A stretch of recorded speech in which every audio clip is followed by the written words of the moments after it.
Mas ele sabia que para ter certeza absoluta, teria que examinar os fios que passaram pela datação por carbono. Até que eu obtivesse uma amostra do verdadeiro tecido examinado na datação, uma amostra documentada, não poderia provar nada. O processo de datação por carbono destrói a amostra como parte do procedimento do teste. Mas todos os laboratórios que fizeram o exame em 88 haviam mantido uma pequena amostra de reserva. Na amostra autêntica usada na datação que eu recebi, os fios foram retirados do meio dela e, portanto, não havia dúvida. E quando examinei as amostras da área da datação, foi muito fácil encontrar o algodão. Rogers estava agora convencido de que Sue e Joe tinham razão. Inclusive, ele encontrou outros indícios que eles deixaram passar, provando que o sudário havia sido remendado com fibras de algodão, exatamente no local onde foram coletadas as amostras para a datação. Se você olhar uma área onde o segmento de fio do sudário original foi entrelaçado na parte nova e retecida, o entrelaçamento mostra claramente o fio novo que foi colocado e tingido para igualar. A única coisa tingida ou manchada no sudário é a área da datação. Portanto, a minha hipótese no momento é que isto foi feito de propósito para enganar os olhos. Rogers também voltou aos experimentos do PPST de 1978 para verificar se os laboratórios poderiam ter deixado passar algum detalhe. Quando analisamos novamente as fotos ultravioleta, havia uma área muito mais escura, sem tanta fluorescência, e que é exatamente a área em torno da amostra de raiz e de onde foram retiradas as amostras para datação. Se eles tivessem olhado as fotografias e estudado as informações que tínhamos em 1978, teriam visto que aquele era o pior lugar para se colher uma amostra. Se alguém tivesse prestado atenção nas minhas fotos de 78 e em outros dados que reunimos, com certeza teria escolhido uma outra área. Minha conclusão é que aquela área foi remendada, e isso foi feito por alguém com grande habilidade e com materiais diferentes do originalmente usado no sudário.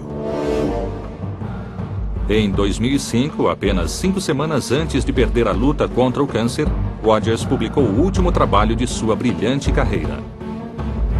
Ele não questionou o método científico dos laboratórios que fizeram a datação. Inclusive, acreditava que eles foram precisos, mas apenas com a parte danificada do sudário. Em sua opinião, os resultados nada revelavam sobre a verdadeira idade do corpo principal da peça. No entanto, para sua grande frustração, ele descobriu também que uma nova datação por carbono poderia agora ser impossível.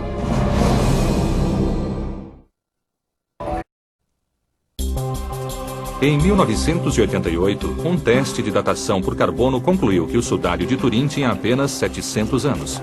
Ele foi descartado como uma falsificação. Mas e se essa conclusão estivesse errada? E se, como Sue Benford e Joe Marino argumentam, a datação houvesse sido contaminada pela presença de fibras da época medieval? Se eles estiverem certos, então o sudário de Turim pode ser exatamente o que acreditam os fiéis. Não acredito em milagres. Não mesmo.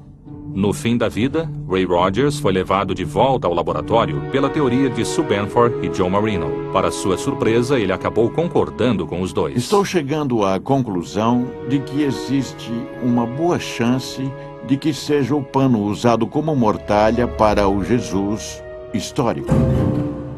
Ele escreveu um ensaio, que foi aceito para publicação na Thermochemica Acta em janeiro de 2005. E até aquele momento, esse ensaio era o único documento científico revisado por especialistas que desafiava a datação por carbono de uma forma aceitável. Rogers seria talvez a única pessoa que poderia confirmar aquela teoria, já que tinha acesso a fibras tanto do corpo principal do sudário quanto da área usada na datação. Ele também sabia, a partir de suas próprias experiências em 1978, que o sudário não continha pigmentos ou tinturas. E, no entanto, analisando os fios do canto de onde foram retiradas as amostras para a datação, foi exatamente isso que ele encontrou: tintas, gomas, resinas, sinais de que aquela área havia sido remendada séculos atrás. Fotos feitas com um microscópio mostram isso claramente. As fibras de algodão da amostra usada na datação têm um revestimento pesado de goma adesiva da tintura.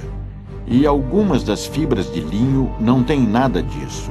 Elas continuam lisas e não têm nada grudado. Este é o ponto crucial. O linho é muito difícil de tingir e ele envelhece com o tempo, fica mais escuro. Para combinar uma área retecida com a cor original, você teria que usar algodão e tingir esse algodão. Ray encontrou ceras naquelas amostras, o que para ele indicava que os fios seriam do chamado processo de retecelagem invisível. Mas Rogers sabia que suas descobertas teriam de ser testadas com equipamentos muito mais avançados do que os que tinha no seu laboratório em casa. Recebi uma incumbência de um homem à beira da morte. E eu quis terminar o que ele esperava. Bob Villarreal foi colega de Rogers no Laboratório Nacional de Los Alamos. Antes de morrer, Rogers pediu ao amigo que confirmasse de forma independente suas descobertas. Para ele foi uma corrida contra o tempo, porque sabia que estava morrendo. Ele queria saber se aquele canto do sudário tinha a mesma composição, fosse fibra de linho ou de algodão. Se fosse de algodão, não seria igual ao restante do sudário.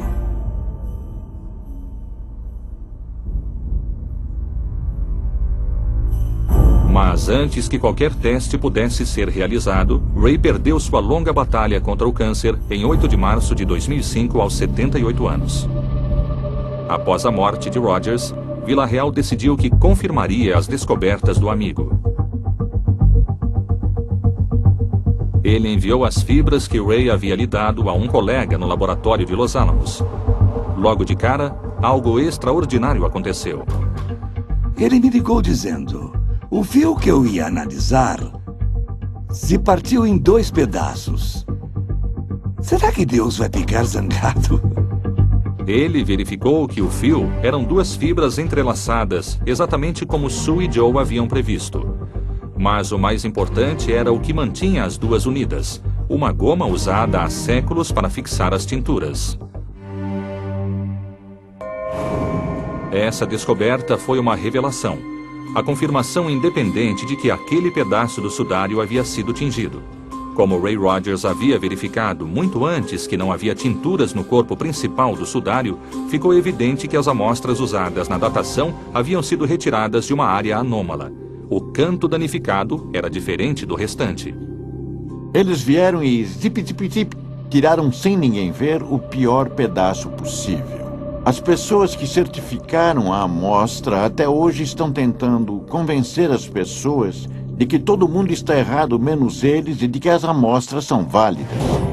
Nos seus últimos meses de vida, Rogers tornou-se um ardente defensor de uma nova prova de datação. Mas, infelizmente, ele acreditava que isso não seria mais possível.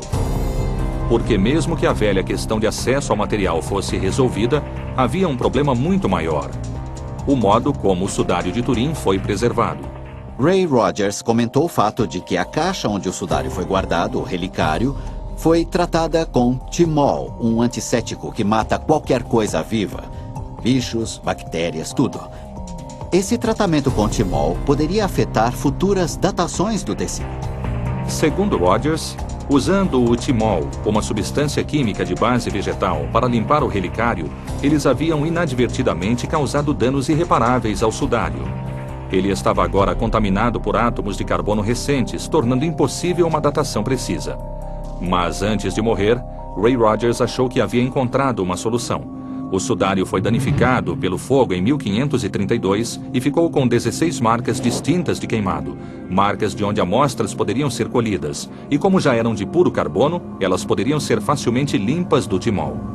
Ali existe carbono queimado desde 1532, e o tecido queimado é bastante impermeável a qualquer tipo de ataque, portanto daria uma boa amostra para a datação.